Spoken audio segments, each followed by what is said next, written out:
Estamos viendo cómo por el pecado de Adán y Eva, por haber desobedecido ese mandato de no comer del árbol de la ciencia del bien y el mal, que no es otra cosa más que, en lugar de oír la voz de Dios, Adán y Eva oyeron la voz del enemigo que les ponía un panorama más bonito, más agradable, les prometió ser como Dios. ¿Qué crees tú, hermano, que le pasó al hombre? Con lo que hemos estado observando, perdimos esos dones sobrenaturales, perdimos la gracia santificante, perdimos la imagen y semejanza de Dios. ¿Y qué crees tú que hizo Dios entonces ante ese pecado del hombre, hermano?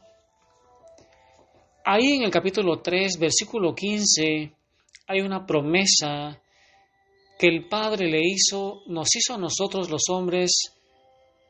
Imagínate que tú estás ahí en la persona de Adán y Eva y el Padre va a anunciar que Jesús va a nacer de la simiente de la mujer y que Él le va a aplastar la cabeza a la serpiente. Imagínate que Adán y Eva están ahí, están viendo las consecuencias de ese pecado. Y nosotros también hoy miramos esas consecuencias y pareciera como que Dios hubiera fracasado como creador. Es que en cuanto creó al hombre con un propósito,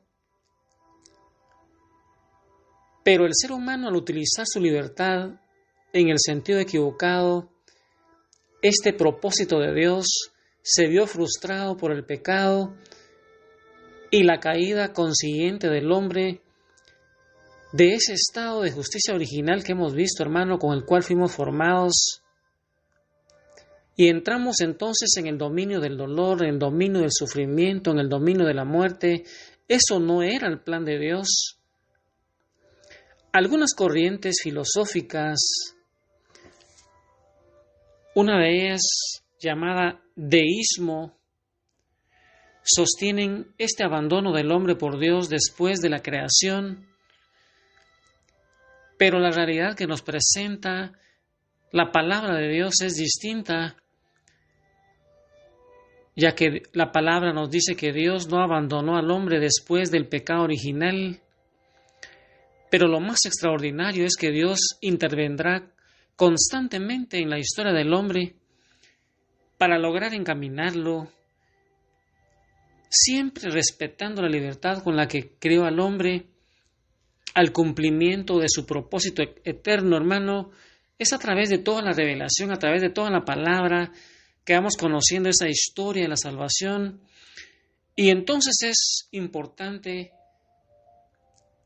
tener bien claro, a partir de los acontecimientos que se suceden en los libros de la palabra, que forman el Antiguo Testamento, cómo Dios va interviniendo lleno de amor y misericordia y va a culminar con la más excelsa de sus obras de amor, que es enviar a su propio Hijo para encarnarse en la naturaleza humana.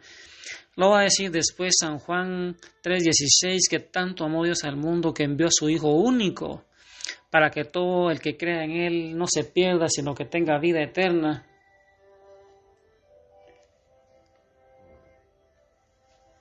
Qué maravilloso es Dios, no nos dejó abandonados allá fuera del Edén. Y vamos a ir viendo cómo Dios, a través del Antiguo Testamento, va creando una historia de salvación, va preparando el camino en el pueblo de Israel. Yo quiero leerte hoy un pasaje del Concilio Vaticano II, y ese pasaje dice así: Dios, creando y conservando el universo por su palabra, ofrece a los hombres en la creación un testimonio perenne de sí mismo, queriendo además abrir el camino de la salvación sobrenatural. Se reveló desde el principio a nuestros primeros padres. Después de su caída, los levantó a la esperanza de la salvación, con la promesa de la redención. Después cuidó constantemente del género humano para dar la vida eterna a todos los que buscan la salvación en la perseverancia en las buenas obras. Al llegar el momento, llamó a Abraham para hacerlo padre de un gran pueblo. Después de la edad de los patriarcas, instruyó a dicho pueblo por medio de Moisés y los profetas, para que lo reconociera a él como Dios único y verdadero, como Padre providente y justo juez, y para que esperara al Salvador prometido. De ese modo fue preparando a través de los siglos el camino del Evangelio. Mira cómo nos lo dice ese Concilio Vaticano II. Por lo tanto, hermano, hay distintas etapas principales que van marcando a través de la historia humana esa intervención de Dios y que vamos a ir viendo sintéticamente en estas predicaciones, ya que en el mismo momento en que se produce la caída del hombre a causa de ese pecado original, el Génesis nos va a decir a nosotros en Génesis 3.15, saca tu palabra, hermano, Génesis 3.15, imagina ese momento donde Dios hace esa promesa. Entonces, Yahvé Dios dijo a la serpiente: por haber hecho esto, maldita seas entre todas las bestias y entre todos los animales del campo. Enemistad pondré entre ti y la mujer, y entre tu linaje y su linaje. Él te pisará la cabeza, mientras acechas tú su talón. Palabra de Dios. Mira, hermano, qué maravilloso es Dios. No nos dejó abandonados allá afuera del paraíso, sin esperanza, sino que ahí en Génesis 3.15 nos hace esa promesa tan linda, como Dios responde al pecado del hombre, a esa desobediencia. Hoy, hermano, yo te invito para que empieces a pensar qué significa, quién será el hijo de la simiente que le aplastará la cabeza a la serpiente. Y con este canto lindo de que Jesús está vivo y que es el mismo de ayer, de hoy y de siempre, y que Jesús es Dios, es la segunda persona de la Trinidad, es el que va a venir a vivir para restituirnos, para que nosotros volvamos a ese estado de justicia original, llenos de gracia, para que podamos vivir según el propósito eterno de ese Padre bueno y maravilloso. Hoy, entonces, hermano, ahí donde estás, piensa que Jesús te está esperando a ti y a mí para que adquiramos otra vez ese estado de justicia y hoy medites en tu bautismo, hermano, que ahí se te da la gracia, ahí se nos da la gracia, que es ese germen, esa semilla de Dios puesta en nuestro espíritu para que podamos nosotros buscar a Dios con todas nuestras fuerzas.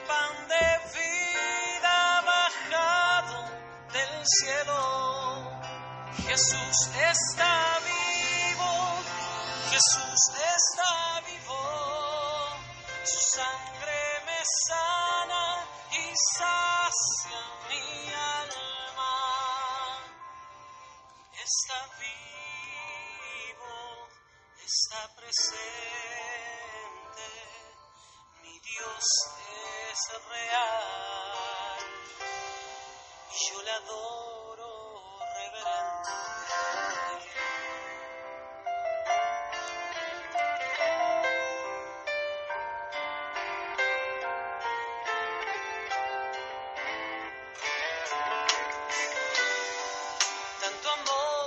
al mundo que a su único Hijo Él entregó,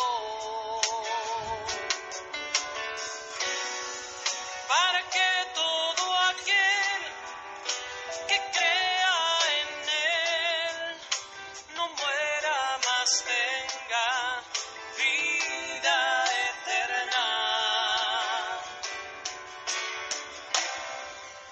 Jesús está vivo, Jesús está vivo, es el pan de vida bajado del cielo.